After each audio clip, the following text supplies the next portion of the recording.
Bon, je vais vous présenter donc Game of Thune, parce qu'on m'a invité à le faire. Donc un peu la genèse du projet Game of Thune avec Karine, et puis un peu ensuite comment on l'a utilisé, puis après on va échanger, parce que l'histoire est loin d'être finie, au contraire. Et l'idée c'était d'avoir aussi quelque chose d'assez ouvert, un cas assez ouvert pour qu'on puisse l'utiliser à différentes dimensions. En fait, l'origine du projet part vraiment d'une discussion qu'on a eue autour d'un café avec Karine, une discussion dans le moment, et on s'est aperçu qu'on était tous les deux assez fans de BD. Et Karine avait un vieux rêve qu'elle avait déjà engagé d'ailleurs, c'était d'utiliser la BD dans un cours de finance. Un peu parce que ça paraissait rigolo, et puis deuxièmement parce que c'était un média qui pouvait être tout à fait intéressant. Notamment, elle avait déjà utilisé le cas de l'Argo Winch, qu'elle avait utilisé dans un cours sur les OPA, en disant qu'une des meilleures définitions qu'elle trouvait sur la notion d'OPA, c'était dans le cadre de l'Argo Winch. Alors, moi, je ne suis pas particulièrement fan de l'Argo Winch, donc on s'est dit on va peut-être utiliser autre chose qu'une BD déjà orientée finance pour pouvoir faire l'exercice. Et on s'est dit, on va essayer d'avoir notre approche personnelle. Donc on va essayer de rédiger un petit scénario, et puis de le faire dessiner, parce que nos compétences en dessin, Karine et moi-même, sont assez limitées.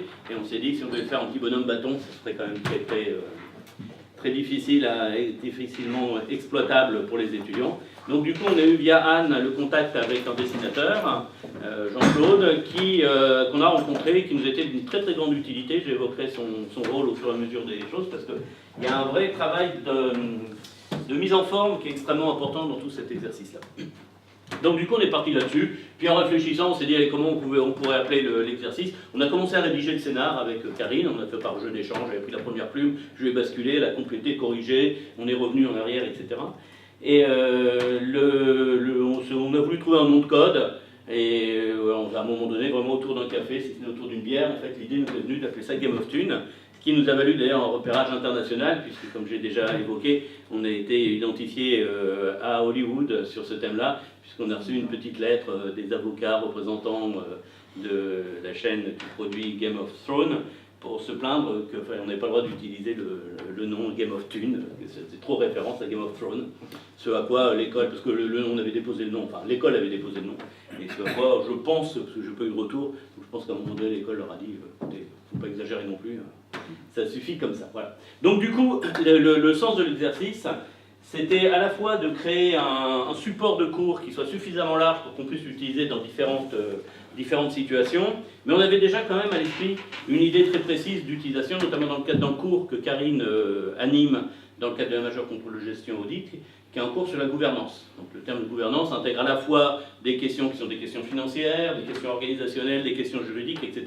Et l'idée c'est aussi d'avoir un support par rapport à ça. Alors, voilà comment on a lancé l'exercice. C'était de pouvoir avoir cet outil-là qui raconte l'histoire d'une entreprise qui est en phase d'évolution, et de faire réfléchir les étudiants à la fois à la transformation de son modèle financier, à la transformation de son modèle stratégique et à la transformation de son modèle de gouvernance. Donc on l'a utilisé dans le premier temps, on a tiré le fil de la gouvernance, et puis vous verrez aussi dans un deuxième temps, on l'a utilisé dans le cadre d'une réflexion sur la stratégie, parce que l'outil nous paraissait assez intéressant pour être utilisé comme tel. Et donc du coup, l'exercice, l'histoire dont on a raconté à travers Game of Thrones, c'est Game of Thune, pardon. Oui, lapsus. Game of Thune, c'est l'histoire de deux copains qui ont créé une entreprise qui fait des drones. Et puis cette entreprise, elle a vécu sa petite vie, elle a eu une reconnaissance, on va dire, plus technologique jusqu'à maintenant, parce que c'est les premiers à avoir avoir créé des drones pour le tout public, ou en tout cas les premiers à s'être fait repérer sur ce marché-là. Et ils arrivent au détour d'un chemin où ils se disent, bon, pour l'instant ça marche bien, on a de la reconnaissance, nos produits se vendent, il y a plein de geeks qui nous envoient des tas de cadeaux en nous disant que c'est super génial, etc., qu'ils utilisent dans différentes situations et différentes dimensions. Mais ils commencent à s'inquiéter, parce que c'est des gens, notamment il y en a un qui a tendance un petit peu à s'inquiéter quand tout va bien, et ils commencent à s'inquiéter en se disant, mais peut-être est-ce qu'on n'est pas en train de rater un peu la cible, et de se dire, on a un projet qui marche vachement bien auprès des techno-addicts et des geeks, etc., mais est-ce qu'on ne va pas être trop ciblé justement dans ce monde-là? Est-ce qu'il n'y a pas des nouveaux usages du monde des drones, notamment dans l'environnement professionnel, qui pourraient être adaptés, et qu'on ne pourrait pas réfléchir à notre modèle économique par rapport à ça, enfin notre modèle économique, notre marché, notre création de valeur, etc., etc. Et donc voilà un peu l'exercice. Donc ils sont à ce moment de transformation de leur histoire, de changement un peu de marché. Et en parallèle de ça, ils savent aussi qu'ils commencent à avoir des pressions sur leur structure financière, puisque leur financeur principal, qui a été un fonds de capital risque commencent à s'interroger sur le moment où ils vont être rentables, ils vont pouvoir sortir du capital. Il y a un des deux associés créateurs qui a sa petite copine qui fait partie de son tour de table et avec qui il est un petit peu en froid, donc elle le menace de le quitter et donc de se barrer. Et manque de peau, la petite copine et aussi la fille du banquier qui est le deuxième gros financeur de la structure, donc s'il perd la fille, il perd le père aussi, et ça c'est un danger. En tout cas, tout ça, ça sont des hypothèses, puisqu'il n'y a pas de certitude par rapport à ça. Donc on arrive à ce moment-là de l'histoire, où c'est la dernière page, hein, où ils doivent organiser le conseil d'administration qui va, à un moment donné, syncrétiser en fait l'ensemble de ces problématiques pour trouver une nouvelle proposition, et notamment, on l'a utilisé dans un premier temps comme une nouvelle proposition de gouvernance. Donc on a mis les étudiants de la majeure, on leur a raconté l'histoire, on leur a transmis un certain nombre de documents, donc cette BD qui raconte l'histoire, on leur a transmis des documents aussi financiers sur la structure financière de l'entreprise et son évolution dans le temps. Donc là, on est sur des modèles tout à fait classiques hein, de tableau Excel. On leur a transmis aussi des documents sur les rapports de gestion de l'entreprise au fur et à mesure du temps. Et on leur livre le package. Et on leur dit, maintenant les amis, vous devez mettre en scène, donc ils doivent travailler évidemment sur tout ça, bien intégrer, etc. Vous devez mettre en scène le conseil d'administration qui va traiter du problème en disant... Quel nouveau mode de financement pour quelle nouvelle proposition de stratégie pour l'entreprise. Donc, il y en a qui vont représenter les deux associés, il y en a qui vont représenter la petite copine, donc on les divise en groupes, il y en a qui représentent des avocats, il y en a qui représentent les commissaires aux comptes, il y en a qui représentent le banquier, il y en a qui représentent le fonds de placement, etc., etc. Et donc à chacun de prendre une décision et aux autres d'interagir par rapport à cette prise de décision. Et donc on a séquencé l'exercice en deux temps. Premier temps, ils font le conseil d'administration où à un moment donné doit se prendre la décision, est-ce que les uns ou les autres continuent. Donc ils font cet exercice-là, donc c'est animé, etc. Ils jouent le jeu, en général ils ont plutôt bien joué le jeu, ça doit faire la troisième fois je crois que Karine l'a fait. Moi j'ai participé à la première séance, la deuxième c'était au semestre dernier, je n'ai pas participé, mais évidemment on a rodé un peu l'exercice, et là elle relance la démarche pour ce semestre-là, on en est encore à ce moment-là. Donc premier conseil d'administration, et puis ensuite on leur laisse réfléchir par rapport aux décisions qui sont prises à l'issue de ce conseil d'administration. Dans le paquet, on a mis un avocat qui doit produire la synthèse du conseil d'administration. Donc pendant le conseil d'administration, l'avocat peut apporter du conseil, mais ce n'est pas lui qui dirige. Mais par contre, il doit rester actif parce qu'il doit prendre à la volée un peu les éléments pour pouvoir produire le PV du conseil d'administration. Et à l'issue de ce conseil d'administration, il prépare le deuxième conseil d'administration, où là se prennent les décisions de savoir quel nouveau modèle de financement de l'entreprise et de gouvernance de l'entreprise on doit faire. Et donc avec l'idéal, pour l'instant on n'est pas allé encore jusqu'au bout, mais l'idéal c'est qu'ils produisent un pacte d'actionnaires nouveau par rapport à ce nouveau conseil d'administration. Donc, est-ce qu'il y en a qui partent, il y en a qui restent, à combien on valorise l'entreprise, est-ce qu'on fait venir du crowdfunding, par exemple, pour passer à cette deuxième phase, est-ce que, donc, ils doivent proposer des nouveaux modes de financement, et derrière, un nouveau projet de gouvernance par rapport à ces éléments-là. Donc, il y a des enjeux qui sont des enjeux financiers, des enjeux stratégiques, comme je vous l'ai dit, des enjeux organisationnels, quel rôle jouent les uns les autres, et puis des enjeux juridiques, puisque dans l'idée, c'est qu'on veut leur faire produire un document juridique sur l'ensemble de cet exercice. Donc voilà un peu le premier mode d'utilisation qu'on a fait, donc avec ces différents temps. L'intérêt de séquencer en deux conseils d'administration séparés, c'est que ça permet de faire tourner les étudiants. Parce que chacun, enfin vous avez vu qu'il y a en gros une dizaine de rôles à jouer, on a des groupes qui font plus d'une dizaine d'étudiants, donc chaque rôle est incarné, enfin c'est une personne qui incarne pour un petit groupe qui joue ce rôle-là, donc qui travaille en amont par rapport à ça, mais on ne voudrait pas que ce soit toujours les mêmes qui tiennent, ou les mêmes qui tiennent le crachoir, donc du coup on fait tourner, et en faisant deux rounds de conseil d'administration, ça permet aussi de faire tourner les étudiants, et pas qu'il y en ait qui soient passifs et d'autres qui soient actifs, c'est le sens de l'exercice. Donc c'est sur deux séances alors? Alors la première fois on avait tout concentré sur une séance, mais maintenant je crois que Karine l'utilise sur deux séances. En tout cas on peut rythmer les choses de manière complètement différente, en fonction à ce qu'on veut les faire réagir en rapidité, simplement en prise de décision rapide, ou au contraire, est-ce qu'on veut leur faire structurer, les faire travailler en parallèle par rapport à ça. Donc ça a été la première utilisation qu'on a fait de cet exercice-là, de cette bande dessinée-là. C'était vraiment de travailler dans cette logique de gouvernance, et donc l'histoire qui est racontée par la bande dessinée, l'histoire de ces deux garçons-là, va nous permettre justement de séquencer un certain nombre de temps, de donner un peu du corps à cette histoire pour qu'eux puissent l'incarner et la mettre en scène. Parce que l'idée, c'était pas simplement de leur faire produire un beau document papier avec un tableau Excel où ils vont nous calculer les modalités de financement, etc. Mais c'est de les faire réagir comme s'ils étaient en situation. Ils doivent vraiment jouer le jeu de ce conseil d'administration. Donc ça, c'est le premier exercice. Et puis ensuite, on en a réfléchi. Et on avait été sollicité par Valérie dans le cadre de la Semaine Blanche Et elle nous a dit que ce serait bien d'utiliser, de voir si on ne pouvait pas utiliser Game of Thune, justement, dans le cadre de cette semaine blanche.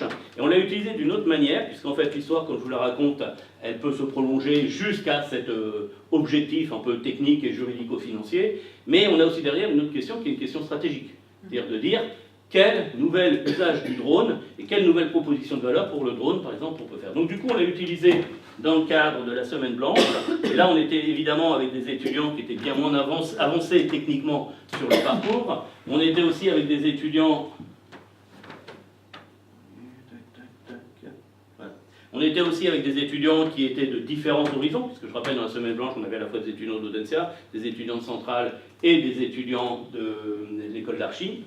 Et là, l'idée, ça a été sur 3 jours de mémoire, c'était de les faire réfléchir à quelle nouvelle proposition de valeur pour le drone.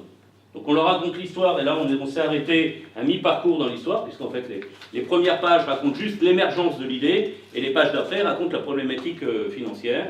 Donc du coup on s'est arrêté en fait à, je ne sais plus quelle page sur notre projet, enfin bon, peu importe. Et là on leur a dit, ben voilà, maintenant vous êtes cette entreprise, qui s'appelle Carotte dans le cas, et vous devez proposer une nouvelle offre de valeur à partir des drones. Donc, on les a fait réfléchir à 3 niveaux. Un, à travers un modèle Pestel, on peut te dire quelles sont les différentes données du macro-environnement qui vont porter sur l'évolution du monde du drone, premièrement. Ensuite, on leur a demandé de réfléchir à quelle offre de valeur, donc quel type de marché, etc. Et donc, quelle offre de valeur proposer pour le drone, à quoi ça sert en drone, qu'est-ce que ça peut valoriser, quel usage et donc du coup quel projet. Donc on leur a demandé de prototyper en drone, donc ils ont pris des ciseaux, du papier, des bouts de plastique, etc. pour essayer de proposer justement de maqueter ce que pourrait être un drone. Et enfin, quelle modalité financière, donc quelle modalité de tarification. Est-ce que vous vendez le drone? Est-ce que vous vendez que les objets qui vont se plugger dans le drone? Est-ce que vous faites un modèle plutôt de location, etc. etc.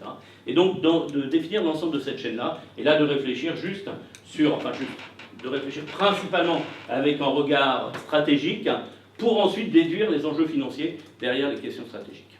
Voilà un peu en quelques mots ce qu'on a pu faire de Game of Thune, l'ensemble des éléments. Donc comme je vous le disais, l'historique est venu presque de problématiques qui étaient extra pédagogiques et puis on les a voulu les intégrer dans la pédagogie. Comme je le disais aussi, le rôle du dessinateur Jean-Claude a été de grande utilité, puisqu'en fait, nous, on avait rédigé tel qu'on le sentait le scénario. Alors, ce qui a été presque notre force, c'est qu'on l'a rédigé tout de suite, plutôt sous la forme d'un dialogue. Donc, du coup, rapidement, ça s'est incarné.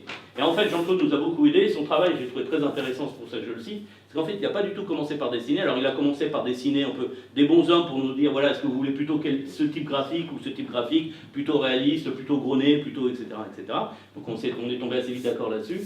Et ensuite, il a posé les cases et posé les bulles dans les cases, sans faire les dessins, pour laisser justement la place qu'il y avait une fois qu'il y avait le dialogue. Donc, il a essayé de séquencer les différents dialogues qu'on avait proposés, avec les différents éléments, les séquencer pour les définir justement, les mettre en page dans les pages, mais simplement en positionnant. Parce que la grande question, c'était de dire, nous on avait fait une présentation qui aurait pu être un peu verbeuse, et de dire est-ce qu'il faut au contraire raccourcir ou pas sur le dialogue. Et une fois qu'on a positionné les bulles, ensuite il a commencé à intégrer les dessins, et vous voyez, vous pouvez voir sur la bande dessinée, voilà, il a mis à la fois des dessins qui sont très explicites, des dessins qui sont plus allégoriques pour représenter une idée, etc.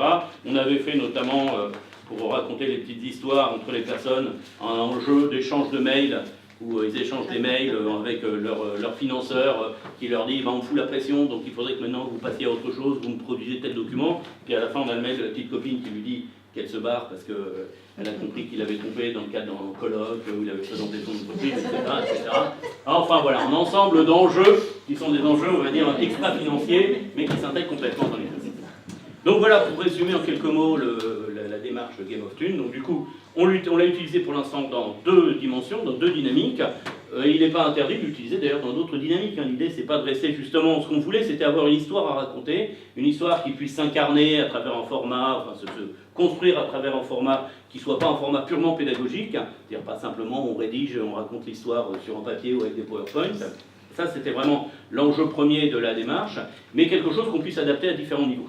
Et donc pour l'instant, les 2 utilisations, une utilisation plus juridico-financière, gouvernance, et une autre utilisation qui était plus stratégico, presque marketing, puisqu'il faut qu'ils réfléchissent aussi au marché qui est derrière.